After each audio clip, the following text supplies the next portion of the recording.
Se nos ha planteado una pregunta, que es la que vamos a intentar contestar en esta sesión. Es, ¿sin Dios puede haber o sigue habiendo derechos humanos? Esa es la cuestión. La vamos a desarrollar en tres escenarios, en tres marcos. En el primero iremos hacia los fundamentos. En el segundo vamos a ver un poco la historia y ver qué relación tiene con Dios.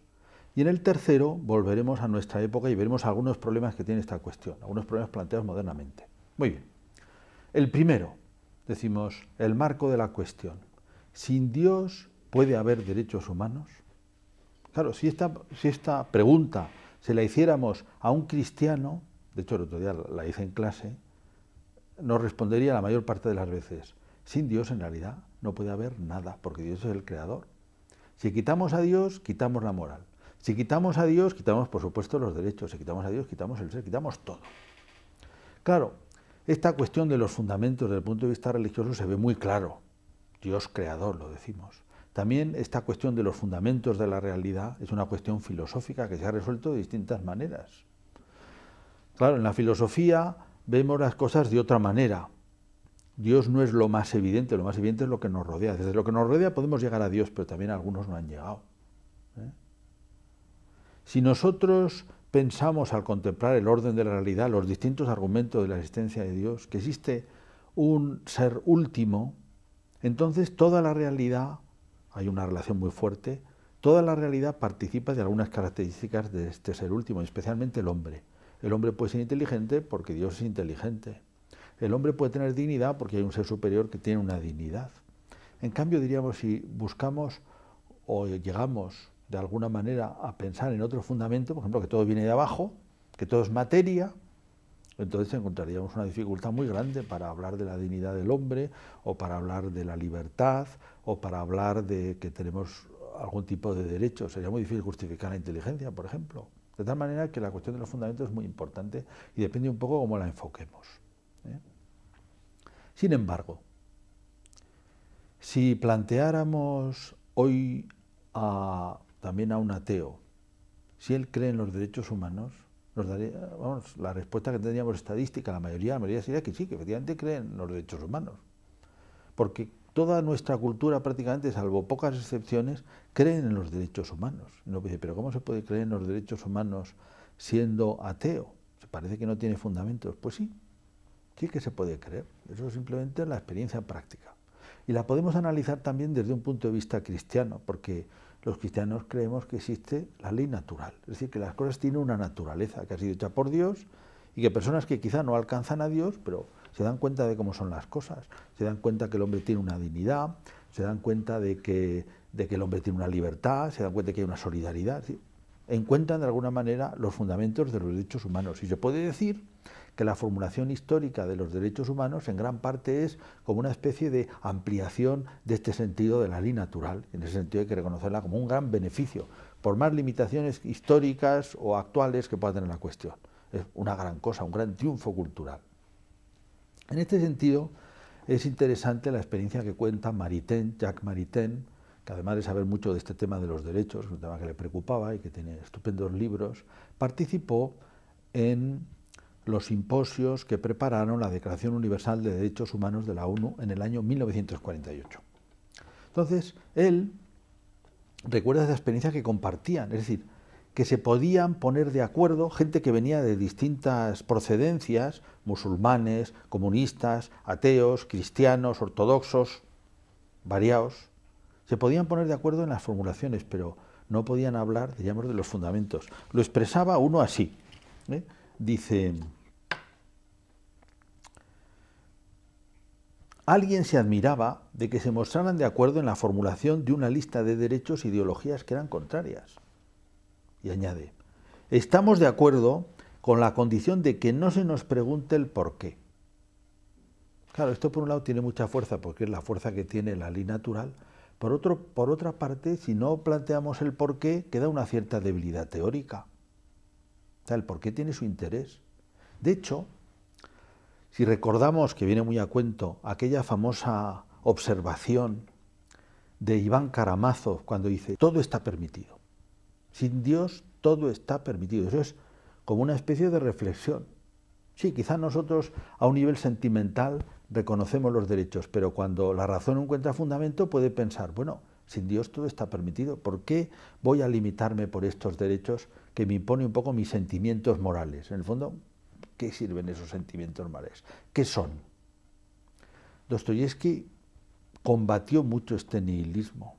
Hay otra novela suya famosa que es Crimen y Castigo, que empieza con un estudiante, Raskolnikov, que tiene muy poco dinero, está en manos de una usurera que le ha prestado y que no puede devolverle, está agobiado y decide, bueno, voy a matar a la usurera, ¿no?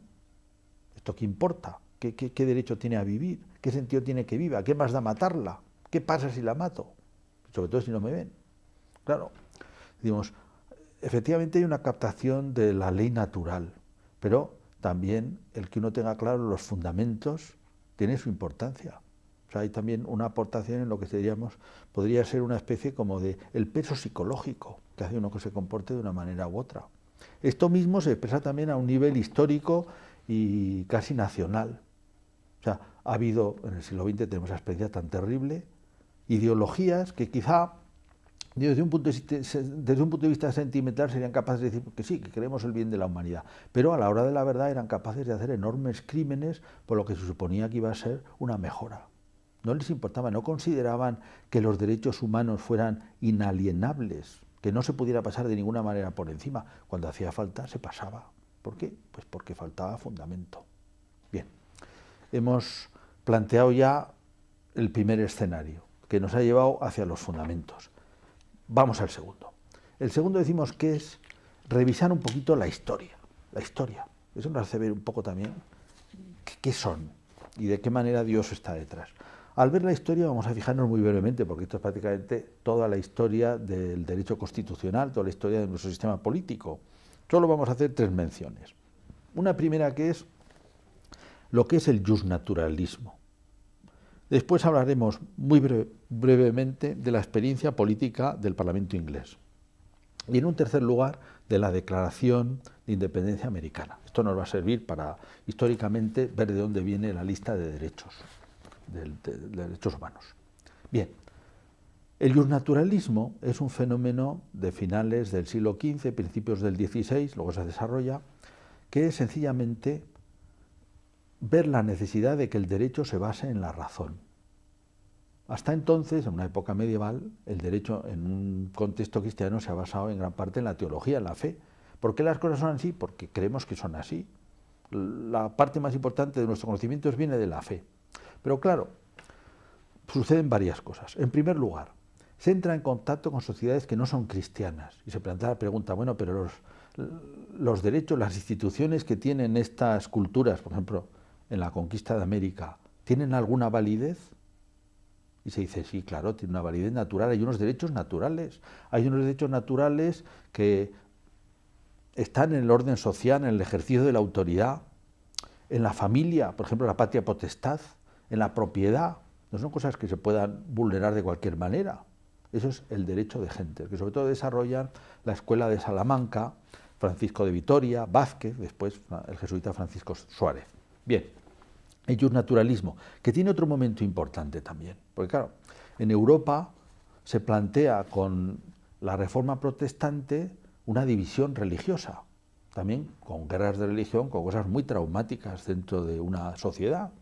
Entonces se dice, claro, el derecho que nos configura nuestra sociedad, no puede basarse en la fe, porque la fe está dividida. Tiene que ser basada en la razón.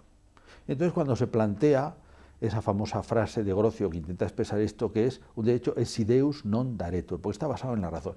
No hay que pensar con eso que Grotius esté haciendo una especie de opción pues contra Dios o una acción agnóstica. Él era un hombre creyente, incluso lo expresa. Dice, el derecho natural es un dictado de la recta razón que señala que una acción, según sea o no conforme a la naturaleza racional, tiene en sí mismo una calidad de fealdad moral o necesidad moral. Eso lo descubrimos espontáneamente. Y en consecuencia, que sea feo o que lo veamos como necesario, es un acto prohibido o bien un acto obligado, ordenado, por el autor de la naturaleza, que es Dios, lo dice él. Entonces, en el fondo, la fuerza de vinculación que tiene la naturaleza viene de Dios, que es el que ha hecho la naturaleza. Pero quizá hay gente que esto no lo va a comprender, por eso necesitamos un derecho esse Deus non daretur. Muy importante en la historia política de la modernidad, esto. Bien, segundo punto en la evolución de los derechos es la experiencia política del Parlamento inglés, sobre todo el Parlamento inglés. Los parlamentos son instituciones medievales que sirven de contacto entre la autoridad, entre el rey y sus súbditos, sobre todo los superiores, la nobleza y también a veces la iglesia, a veces las ciudades, depende de la configuración de los parlamentos. Sirven, el rey pide y los otros defienden sus derechos. El rey pide dinero, el rey pide gente para sus ejércitos y los otros negocian y al mismo tiempo, poco a poco, manifiestan, digamos, los límites del poder real. Claro, esto tiene bastante importancia, o sea, mucha importancia en lo que es el desarrollo de los derechos humanos. Porque sobre todo, en esta experiencia parlamentaria, se intenta poner un límite legal, un límite racional, así va siendo configurado en la historia, a la autoridad. La autoridad, al tener tanta fuerza, puede obrar de una manera arbitraria. Pero los súbditos, al defender sus derechos, pues poco a poco van sometiendo a la autoridad a derecho. Autoridad a derecho. En este sentido tiene importancia histórica la Carta Magna que le hace firmar la nobleza a Juan sin tierra. Ahora dice, no se pueden imponer impuestos que no sean reconocidos por el Parlamento y aceptados. O también no se puede condenar a nadie sin unas garantías jurídicas. O también no se puede expropiar o utilizar la propiedad, digamos, por puro arbitrio del que manda. Ahí tiene que respetar los derechos. Esto es importante dentro de la historia de los derechos, ¿eh? Y al mismo tiempo, como hemos dicho, sobre todo, no hay que olvidarlo, es una limitación de la autoridad. Limitación de la autoridad. Bien. Bueno, con la llegada de la modernidad, los reyes adquieren más capacidad de gobierno. También porque tiene más gente que les ayuda y mejor preparada, pueden gobernar mejor. Y van prescindiendo de la nobleza, que la meten en la corte, y prescinden también de los parlamentos. Es el desarrollo de pues la monarquía, digamos, ilustrada, del despotismo. Pero en Inglaterra sucede algo que es casi excepcional, que es que el Parlamento sigue poniendo límites al rey, además por cuestiones religiosas que ahora no podemos tratar, ¿verdad? Llega nada menos que a justiciar a un rey, Carlos I Estuardo, en 1649, y luego en 1688, con su hijo Jacobo II, pues otra guerra, lo depone y pone en su lugar a Guillermo de Orange. Pero entonces se ve en la obligación de justificar por qué se puede hacer esto. Un parlamento, ¿por qué ha podido hacer esto? Nada menos que deponer a un rey y antes matarlo, a otro. Eso lo hace Locke. Se suele decir que es la justificación a posteriori, porque efectivamente en los años siguientes de la Revolución, él piensa, ¿qué ha pasado? Y dice, bueno, el gobierno es legítimo, o sea, la legitimidad del gobierno viene de que sea capaz de defender los derechos de los súbditos, los derechos y libertades de los súbditos. Si no es capaz de defender, o si los vulnera, los súbditos tienen derecho a deponer al rey, que es lo que ha pasado, lo que piensan que ha pasado, así lo justifican, ¿verdad? Bueno, esta idea, con muchas más cosas que señalan cómo es la sociedad, cuáles son sus relaciones, cómo se origina todo esto, se va desarrollando a lo largo del siglo XVIII, hasta un libro que puede considerarse pues, emblemático, que es el Contrato Social de Rousseau, Jean-Jacques Rousseau, que llega en un momento oportuno, es el año 1762. ¿Por qué? Porque en ese momento se está generando, unos pocos años después, la independencia americana. Con esto llegamos al tercer punto de esta segunda fase. ¿Qué pasa aquí? América es un país, también el norte, que lo ha explotado, lo ha descubierto Inglaterra, ha llegado ahí gente. ¿Qué tipo de gente? Pues de todo, pioneros, minorías religiosas que huyen de las persecuciones inglesas, también holandesas, alemanas, que allí encuentran una tierra de promisión, que se organizan como pueden, que poco a poco van dando lugar a unas regiones, a unos sistemas, a unas colonias, que se desarrolla bastante a su aire, con escasa atención del gobierno, que un poquito está lejos además, ¿no? Pero llega un momento en que esas colonias necesitan ser gobernadas mejor, hace falta montar un buen ejército para eventualmente defenderse de Francia, y hay que cobrar impuestos. Y entonces recuerdan los americanos que no se cobra impuestos si no es con un acuerdo, y que ellos no están en el Parlamento y no tienen un acuerdo con el rey. Esto origina una serie de conflictos que al final llevan a la independencia americana.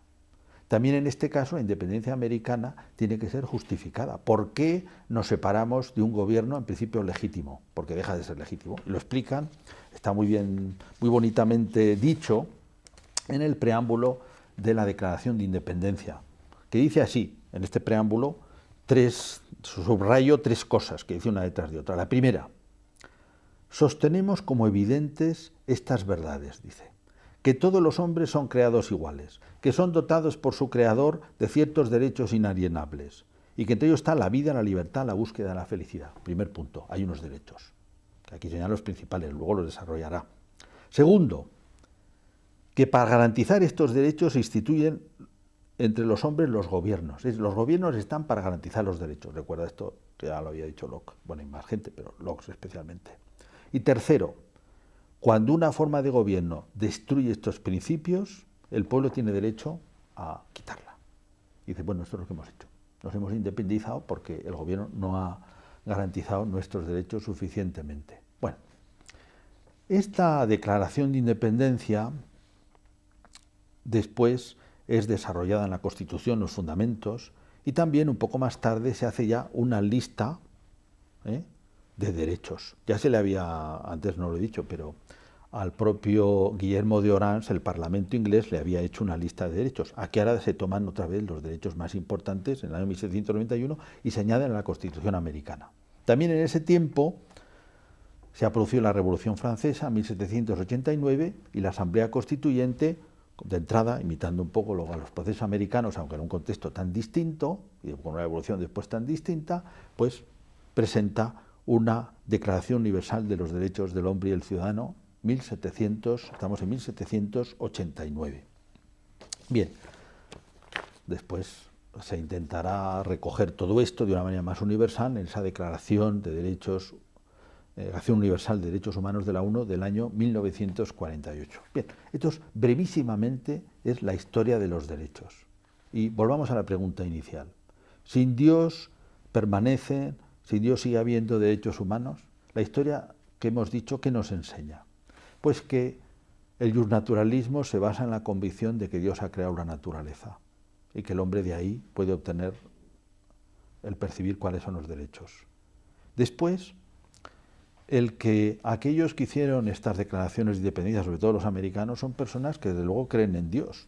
Algunos no creen en Jesucristo, no creen en la Iglesia, muchos, pero creen en Dios. Hasta el día de hoy es un tema que está presente en la cultura americana tal cual, ¿no?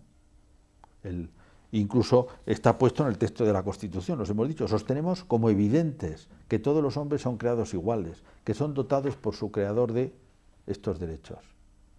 Y además, conviene advertirlo, esto les parece que es evidente. ¿Por qué les parece que es evidente la existencia de estos derechos?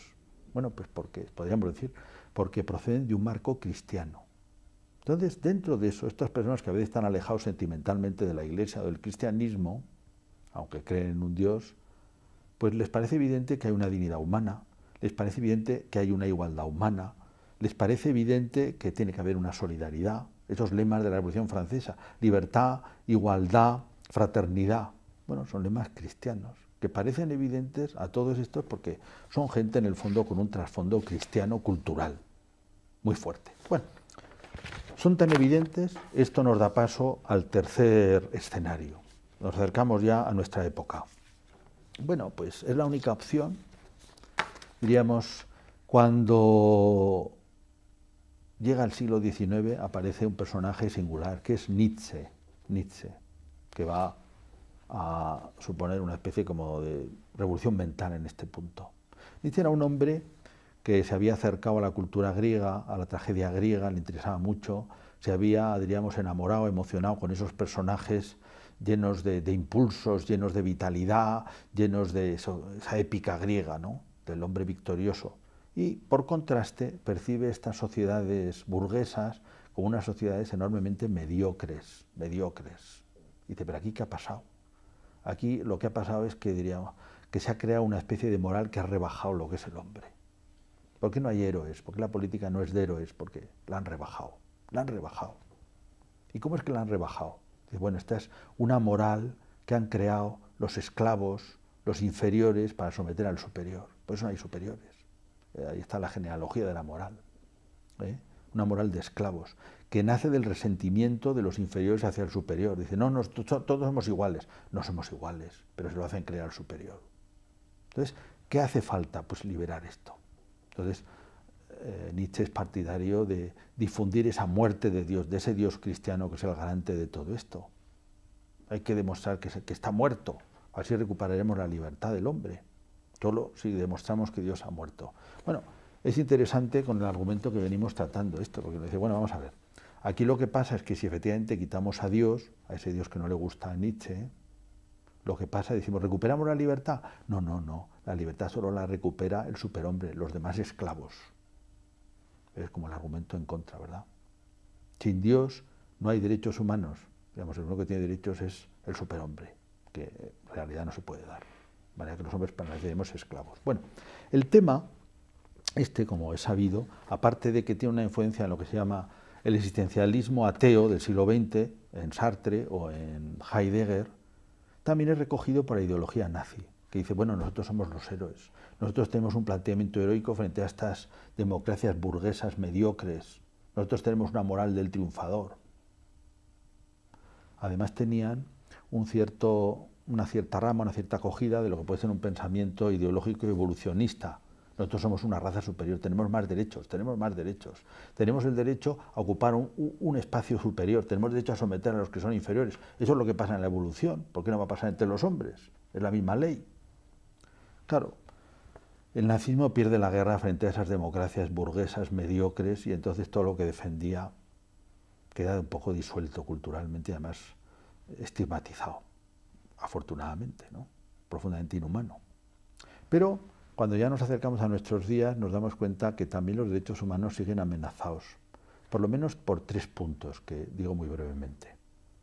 El primero es lo que el cardenal Ratzinger entonces, hoy Benedicto XVI, llama el relativismo, la dictadura del relativismo.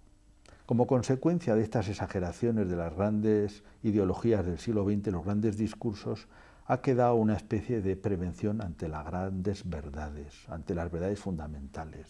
Es el rasgo más importante de lo que se llama posmodernidad. Prevención ante la verdad. No es malo tener la verdad es peligrosa, la verdad es peligrosa. Cosa terrible, ¿no? Y también terrible para el fundamento de lo que estamos hablando. Una segunda cuestión muy práctica, pero terrible también para el tema de los derechos humanos, ha sido la revolución sexual y las prácticas anticonceptivas, que han producido, paradójicamente, muchísimos niños no deseados.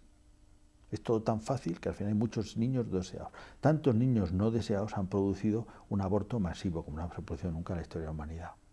Y una presión para que se justifique legalmente y también teóricamente. Tantos comités de bioética que han sido capaces de justificar cualquier cosa, que han ido detrás de los hechos en lugar de ir por delante, ¿no?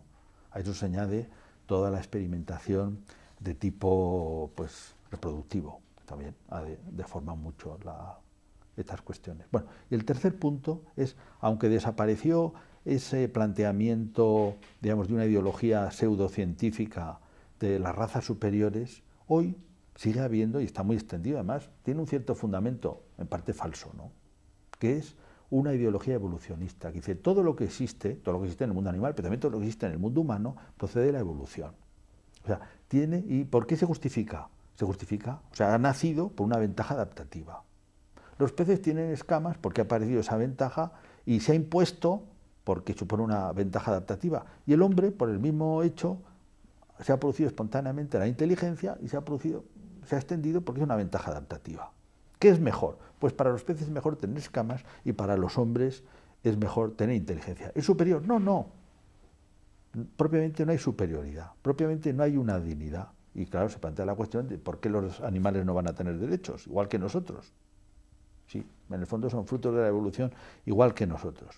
Por citar brevísimamente solo una referencia, esto está expresado en un título de un famoso, ya superado, ¿verdad?, psicólogo social, se llama Skinner, fundador del conductismo, que se llama Más allá de la libertad y de la dignidad. Porque claro, en el trasfondo tiene esto. ¿Por qué tiene que el hombre que ser más digno? Y él piensa, en el fondo, si uno quiere pensar científicamente, no puede pensar que existe la dignidad humana. Y si uno quiere pensar científicamente, no puede pensar que existe la libertad humana, porque la materia no tiene libertad. El hombre no puede tenerla. De manera que hay que repensar el humanismo, diríamos, como que no hay libertad, no hay dignidad. Claro, esos son nuestros planteamientos en los que nos encontramos.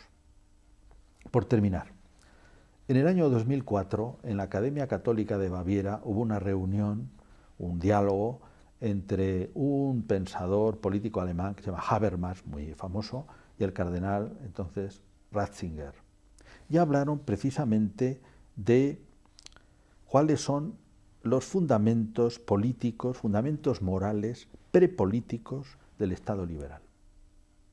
Y recordaron una frase que se hizo famosa en Alemania de un constitucionalista que se llama Beckenferde, el principio se llama de Beckenferde, que es que el Estado liberal secular vive de presupuestos que no está en condiciones de demostrar. A nosotros nos han salido esos presupuestos, nos han salido en la historia.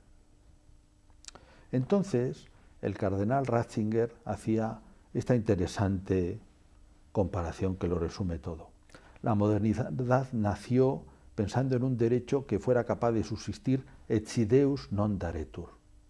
Hoy nuestro sistema político, para subsistir, necesita funcionar, dice, velut si Deus daretur, como si Dios existiera. Porque si no, no hay fundamentos y todo se disuelve. Resumimos. En la primera parte hemos visto que, claro, no da lo mismo que uno llegue, o por la fe, o por la razón, a descubrir que hay un fundamento último de la realidad, que es Dios, que fundamenta desde arriba, o a que piense, claro, que toda la realidad ha venido desde abajo, no se fundamentan lo mismo los derechos humanos. Hemos visto eso al principio. También hemos visto que mucha gente atea, que no tiene esos fundamentos y parece que no podría desarrollarlo, pero sin embargo tiene una percepción inmediata, práctica de la ley natural. Por tanto, sostiene, porque le parece que son verdaderos, aunque no los pueda justificar. También hemos visto en la primera parte que es en la frase de Iván Karamazov, si Dios no existe, todo está permitido, que claro, si a uno le falta la fundamentación, en ocasiones puede verse en problemas, porque cuando los derechos humanos contradicen mis intereses, ¿qué pasa? ¿Por qué no me los puedo saltar un poco? ¿Son tan insalvables, son tan inalienables? ¿Hay que respetarlos siempre? Primera parte, decíamos.